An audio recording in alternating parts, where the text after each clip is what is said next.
এরপরের প্রশ্ন হলো, আমি দ্বিতীয় বিয়ে করতে চাই কিন্তু আমার বউয়ের কথা শুনলে মন খারাপ করে, এতে কি আমি দ্বিতীয় বিয়ে করতে পারি? এই কলিজা নিয়ে দ্বিতীয় বিয়ে করার চিন্তা করতেছেন মিয়া?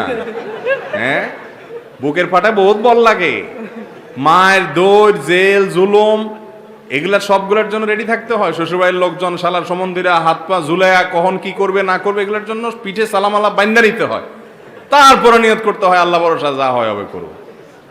হ্যাঁ, আপনি বউর কথা মনে ওঠে, বুক দরপড় করে, আবার আপনি দ্বিতীয় বিয়ে করার চিন্তা করতেছেন, এই কলজা নেই দ্বিতীয় বিয়ে? ভাই, শরীয়ত দ্বিতীয় বিয়েকে জায়েজ রেখেছে। যদি কেউ ইনসাফ প্রতিষ্ঠা করতে পারবেন, সে আত্মবিশ্বাস থাকে এবং তার সার্বিকভাবে সক্ষমতা থাকে, তার জন্য দ্বিতীয় বিয়ে করা জায়েজ।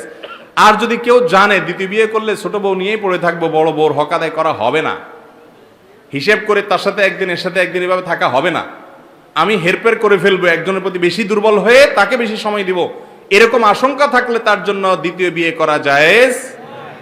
এই যুগে যত মানুষ দ্বিতীয় বিয়ে করে, এর বেশিরভাগ মানুষ প্রথম স্ত্রী সন্তানের আর কোনো খোঁজ খবর নেয় না।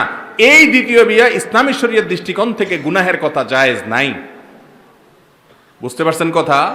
আল্লাহ বলেছেন, ফাইন খিফতুম আল্লাহ তা'দিলু ফাওয়াহিদা, তুমি ইনসাফ করতে পারবা কিনা এই নিয়ে তোমার ভয় হয়, এরকম যদি হয় তাহলে তুমি একটা করবা। ইনসাফ করা তো পরের কথা, এখনই আপনি কলিজা দূর দূর করে আপনি করতে দ্বিতীয় বিয়ে করবেন।